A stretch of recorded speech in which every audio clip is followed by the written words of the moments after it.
No fim da tarde desta quinta-feira, o juiz Sérgio Moro decretou a prisão do ex-presidente Lula. O juiz Sérgio Moro acaba de ordenar a prisão do ex-presidente Lula.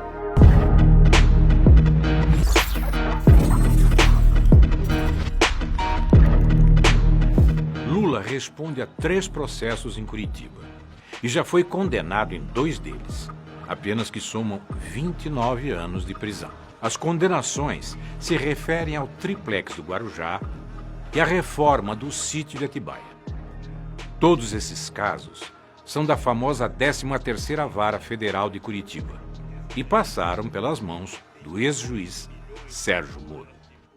Essa é a história que saiu nos jornais e que você já conhece, que todo mundo conhece. Agora é hora de conhecer todos os fatos por detrás da história. Os bastidores do processo que tirou das eleições o primeiro colocado nas pesquisas para presidente de 2018.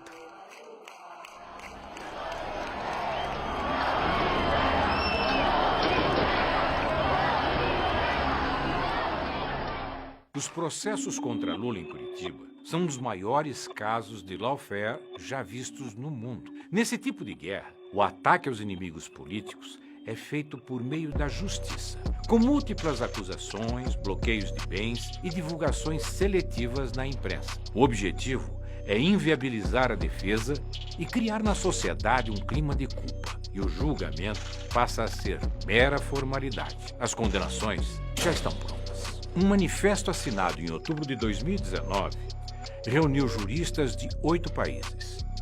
A lista inclui pessoas do calibre de Susan Ackerman, maior especialista em combate à corrupção do mundo. Eles foram unânimes ao afirmar que Moro não só conduziu o processo de forma parcial, como comandou a acusação. Essa manobra vinha sendo denunciada pela defesa de Lula desde 2016. A ONU já concedeu 2 liminares favoráveis ao ex-presidente. Enquanto Moro e sua turma diziam que a perseguição a Lula não passava de uma teoria da conspiração, explodiu como uma bomba o escândalo da Vaza Jato. Nas trocas de mensagens, estão provas de que Moro e procuradores de Curitiba viam Lula como um adversário. Estavam dispostos a tudo para prendê-lo. Mas a Lava Jato agora passa a ser alvo de críticas e até de investigações por possíveis irregularidades. 58% acham que a conduta de Sérgio Moro é inadequada. 59% dos entrevistados acreditam que, se comprovadas as irregularidades, eventuais decisões de Sérgio Moro devem ser revistas. Há 2 anos, o STF tem nas mãos um pedido da defesa de Lula para julgar a conduta de Sérgio Moro. E não há motivos para que esse pedido ainda não tenha sido analisado. O que está em pauta é a suspeição de Moro, que é a simples suspeita de que um juiz possa ter favorecido um dos lados. A defesa do ex-presidente vem insistindo para que o julgamento do mérito seja retomado e espera que o habeas corpus volte à pauta do STF em breve. Quais são, afinal, as provas de que Moro é suspeito? Prova 1. A condução coercitiva ilegal de Lula. No dia 4 de março de 2016, Moro determinou que Lula fosse detido e levado para depor por mais de 3 horas em uma sala da Polícia Federal no aeroporto de Congonhas, em São Paulo. O cerco à casa de Lula aconteceu antes das 6 horas da manhã, já com ampla cobertura da imprensa. A mobilização dos repórteres havia sido previamente articulada por Curitiba.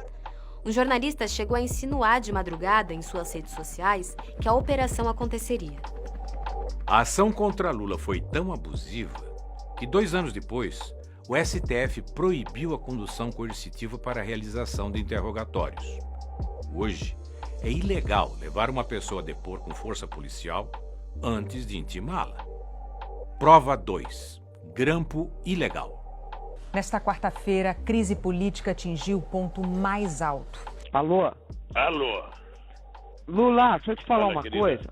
Ah. Seguinte, eu tô mandando o Bessias junto com o papel pra gente ter ele e só usa em caso de necessidade, que é o termo de posse. O ex-juiz fez um vazamento seletivo. Essa revelação só foi feita mais de 3 anos depois pela Folha de São Paulo. Segundo a reportagem, Moro não quis tornar público que Lula disse a diferentes interlocutores que relutou em aceitar o convite de Dilma para ser ministro e que estava empenhado em buscar uma reaproximação com Temer e o MDB. Os diálogos colocaram em xeque a hipótese defendida por Moro de que Lula queria ser ministro para obter foro privilegiado. Moro cometeu outras irregularidades no episódio. O diálogo entre Lula e Dilma foi captado mais de 2 horas após a ordem judicial que interrompeu o grampo. Além disso, a conversa não tinha nenhuma relação com os processos sob responsabilidade de Moro. Ele não tinha autoridade para divulgar gravações envolvendo autoridades com foro privilegiado, como era o caso da presidenta Dilma. Moro cometeu um crime ao gravar conversas de um presidente sem autorização do STF. Ao ser cobrado pelo Supremo por seus atos, o ex-juiz apenas pediu escusas, mas o estrago já estava feito. Como consequência, o vazamento do grampo ilegal acelerou o golpe contra Dilma, dividiu a sociedade e colocou a nossa democracia em risco. Moro também grampeou o telefone do escritório dos advogados de Lula. Com isso, acompanhou mais de 400 conversas e teve acesso em tempo real à estratégia da defesa. Prova 3. A condenação de Lula. Deltan Dallagnol, coordenador da investigação na Lava Jato de Curitiba, revelou a outros procuradores que duvidava das provas entregues a Moro contra o ex-presidente. A conversa, revelada pela Vaza Jato, aconteceu 5 dias antes de Dallagnol fazer a primeira denúncia contra Lula, em 14 de setembro de 2016. O auditório já estava até marcado para a coletiva do PowerPoint. Falarão que estamos acusando com base em notícia de jornal, indícios frágeis. Então é um item que é bom que esteja bem amarrado. Fora esse item, até agora eu tenho receio da ligação entre Petrobras, o enriquecimento, e depois que me falaram, estou com receio da história do apartamento. São pontos em que temos que ter as respostas ajustadas e na ponta da língua. Mas Moro nunca se importou com a falta de provas. Em julho de 2017, o ex-juiz condenou Lula a 9 anos e meio de prisão por corrupção e lavagem de dinheiro no caso do triplex do Guarujá. Depois, o TRF4 ampliou a pena para 12 anos e 1 mês. Hoje eu pensei que os meus acusadores iriam mostrar uma escritura, um documento, um pagamento, alguma coisa que eu fiz para ter o dono do apartamento que ele disse que é meu. Veja, porque eu esperava que depois de 2 anos de massacre, eu chegasse lá, tivesse um documento dizendo: o Lula comprou o apartamento, o Lula reformou o apartamento, o Lula pagou tanto pelo apartamento, a escritura está aqui registrada em cartório, o apartamento é dele, o Lula já dormiu no apartamento, já morou, nada. Pior ainda é a condenação no caso do sítio. A juíza Gabriela Hart, que substituiu Moro quando ele virou ministro de Bolsonaro, condenou Lula a 12 anos e 11 meses. Apesar de ser um caso completamente diferente, a sentença tinha trechos inteiros copiados e colados da condenação anterior feita por Moro. Mais tarde, essa pena foi ampliada pelo TRF4 para 17 anos. Em ambos os processos, as sentenças apresentavam graves falhas. Não determinavam o que Lula teria feito em favor das construtoras que justificasse o alegado recebimento de um apartamento no Guarujá ou a reforma de um sítio em Atibaia que nunca pertenceu a Lula. Moro diz apenas que Lula praticou atos indeterminados que teriam beneficiado as empreiteiras durante seus 2 mandatos como presidente. Não importava o que Lula apresentasse como evidência de sua inocência. Os processos eram meras formalidades em Curitiba e as condenações já estavam pré-definidas, sempre com o objetivo de manchar a reputação de Lula e tirá-lo da vida política. Prova disso é que Lula foi absolvido na Justiça de Brasília da acusação de ter feito parte de uma organização criminosa na Petrobras. O ex-procurador-geral da República, Rodrigo Janot, diz em seu livro que Lula era objeto de desejo da Lava Jato e revela que foi pressionado por Deltan Dallagnol a acelerar o processo do PowerPoint para justificar as demais condenações contra o ex-presidente em Curitiba. Com a absolvição de Lula nesse processo, há um entendimento de que caem por terra todas as outras acusações que pesam contra o ex-presidente nos processos iniciados por Moro. Prova 4. Abuso de autoridade. No dia 8 de julho de 2018, o desembargador Rogério Favretto, do TRF4, determinou a soltura imediata de Lula. Gebran Neto, outro desembargador, suspendeu a decisão do colega, embora só tivesse jurisdição sobre o caso no dia seguinte, ao fim do plantão judicial. Moro, que estava de férias, atropelou todo e qualquer rito jurídico para evitar a liberdade de Lula. Enquanto se debatia qual desembargador tinha razão, Moro, um juiz de primeira instância, determinou que a PF de Curitiba não soltasse Lula. A ordem foi acatada pelo delegado da Polícia Federal, Maurício Valeixo, o mesmo que depois se tornou braço direito de Moro no governo Bolsonaro. Favretto reiterou a soltura imediata de Lula, mas o presidente do TRF4, Thompson Flores, entrou na disputa e manteve Lula preso. Moro teve que dar explicações ao Conselho Nacional de Justiça sobre a sua atuação no episódio.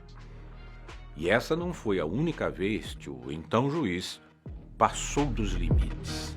Diversas vezes, durante as audiências em Curitiba, ele tentou intimidar os advogados de defesa de Lula. Como a gente fez lá brincando lá no ringue com o Lula, né? Na audiência, na oralidade, tem toda mais uma dinâmica, como a gente fazia no âmbito da Lava Jato. Tem perguntas novas para testemunha ou nós estamos aqui só perdendo tempo novamente? Vossa Excelência, acho que sempre que a defesa fala é a perda de tempo, esse é o problema. Perguntas novas, doutor? Os juízes não tem tempo para ficar perdendo aqui. Fica o protesto aqui de novo, Excelência. Doutor está sendo inconveniente. A opinião da testemunha. A defesa não é inconveniente na medida que nós estamos no exercício da ampla defesa. Já foi indeferida a sua questão. Mas eu sei, mas você já não pode... Já foi indeferida a sua questão, doutor. Você não pode caçar a palavra da defesa. Posso, doutor? Não pode, porque nós estamos colocando uma questão muito importante, relevante. O ilustre procurador da República está pedindo a opinião da testemunha. E ele doutor, não pode pedir a opinião da inconveniente. Já foi indeferida a sua questão. Já está registrada e o senhor respeite o juízo. Prova 5. O adiamento do interrogatório de Lula para impedi-lo de se manifestar publicamente. Em 15 de agosto de 2018, Moro adiou o interrogatório de Lula e de mais 12 réus no caso do sítio de Atibaia para depois das eleições. Qual era o medo de Moro? Que o depoimento beneficiasse Lula na campanha eleitoral. O medo do ex-presidente falar era tanto que a Justiça negou um pedido da Folha de São Paulo para entrevistar Lula na sede da Polícia Federal em Curitiba. E Deltan Dallagnol comemorou. Carlos, o Fux deu uma liminar suspendendo a decisão do Lewandowski que autorizava a entrevista, dizendo que vai ter que esperar a decisão do plenário. Agora não vamos alardear isso aí, não vamos falar para ninguém, vamos ficar quieto para evitar a divulgação o quanto for possível, porque quanto antes divulgar isso, antes vai ter recurso do outro lado, antes isso aí vai para plenário. Então, quanto assim, o pessoal pediu para a gente não comentar aí publicamente e deixar que a notícia surja por outros canais para evitar precipitar recurso de quem tem uma posição contrária à nossa. Mas a notícia é boa para terminar bem a semana, depois de tantas coisas ruins, e começar bem o final de semana. Abraços, falou. A Vaza Jato mostrou que Lula e o PT eram vistos como inimigos pela força-tarefa em Curitiba. Em uma troca de mensagens entre Dallagnol e uma amiga, fica claro que o objetivo principal era impedir o retorno do PT à presidência. Ando muito preocupada com uma possível volta do PT, mas tenho rezado muito para Deus iluminar nossa população para que um milagre nos salve. Valeu, Carol. Reza sim. Precisamos como país. Prova 6. o vazamento estratégico da delação de Palocci. A cartada final de Moro para eleger Bolsonaro presidente da República foi dada em 1º de outubro de 2018. 6 dias antes das eleições presidenciais, o ex-juiz tornou pública a delação premiada de Antônio Palocci. A delação já havia sido rejeitada pelo Ministério Público por falta de provas e estava nas mãos de Moro havia pelo menos 3 meses. A manobra de Moro teve amplo espaço na mídia. E só 2 anos depois, o STF anulou a delação de Palocci. Verifique-se que o acordo foi juntado aos autos da ação penal cerca de 3 meses após a decisão judicial que o homologara. Essa demora parece ter sido cuidadosamente planejada pelo magistrado para gerar um verdadeiro fato político na semana que antecedia o primeiro turno das eleições presidenciais de 2018. Era o impulso final que faltava para garantir a vitória do ex-capitão nas eleições presidenciais. Bolsonaro chegou a parabenizar Moro pela atitude. Ele estava cumprindo uma sua missão. Se essa missão dele não fosse bem cumprida, eu também não estaria aqui. Então, em parte,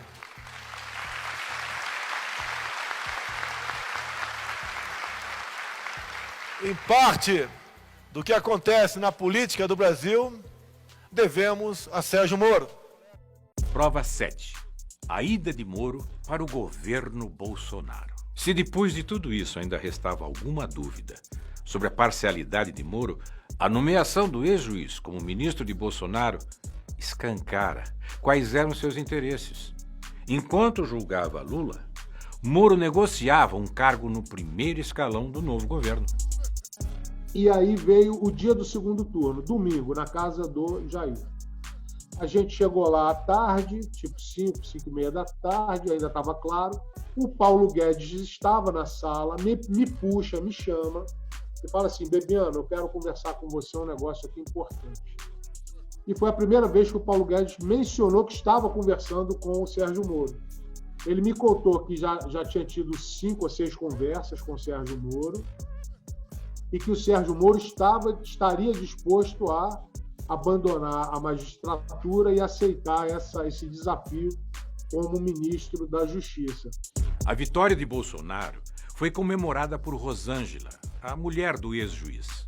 Ela postou um vídeo em sua conta no Facebook com uma montagem do Cristo Redentor ao lado do número 17 do ex-capitão e a frase: "Estamos juntos, Brasil".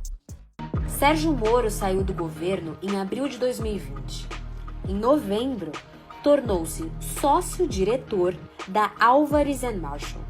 A empresa tem entre seus funcionários ex-agentes de departamentos de inteligência dos Estados Unidos, como o FBI e a NSA. A Álvares & Marshall foi administradora judicial da OAS e apresentou à Justiça uma lista de imóveis de propriedade da construtora que incluía o famoso triplex do Guarujá, o mesmo que Moro e a Lava Jato afirmavam pertencer a Lula. A empresa norte-americana também é administradora judicial da Odebrecht, outra construtora que Moro levou ao fundo do poço quando era juiz da Lava Jato. A Álvares & Marshall revelou ao UOL que já teria faturado 17 milhões de reais com a crise da construtora brasileira. O conflito de interesses nestes casos é evidente. Lideranças de todos os campos políticos ficaram perplexas com a decisão de Moro em aceitar o trabalho na empresa norte-americana. Diante da repercussão extremamente negativa, o Tribunal de Ética da OAB São Paulo notificou Moro sobre a proibição dele exercer a advocacia junto aos clientes da Álvares & Marshall. Ao longo de todas essas injustiças, Lula se manteve firme. Eu tenho tanta obsessão de desmascarar o Moro, desmascarar o Dallagnol e a sua turma, e desmascarar aqueles que me condenaram, sabe, que eu ficarei preso 100 anos, mas eu não trocarei a minha dignidade pela minha liberdade. Foram 580 dias preso injustamente na sede da Polícia Federal de Curitiba.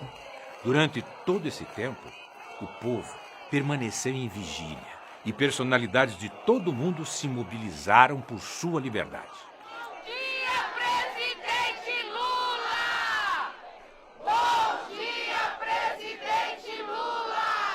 Essa situação não é apenas uma injustiça contra Lula.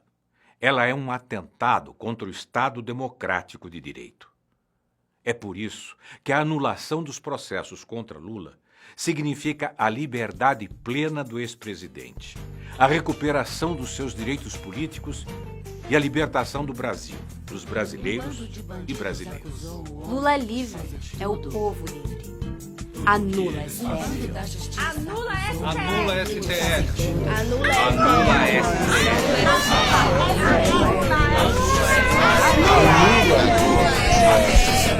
Um bando de bandidos acusou o homem de fazer tudo.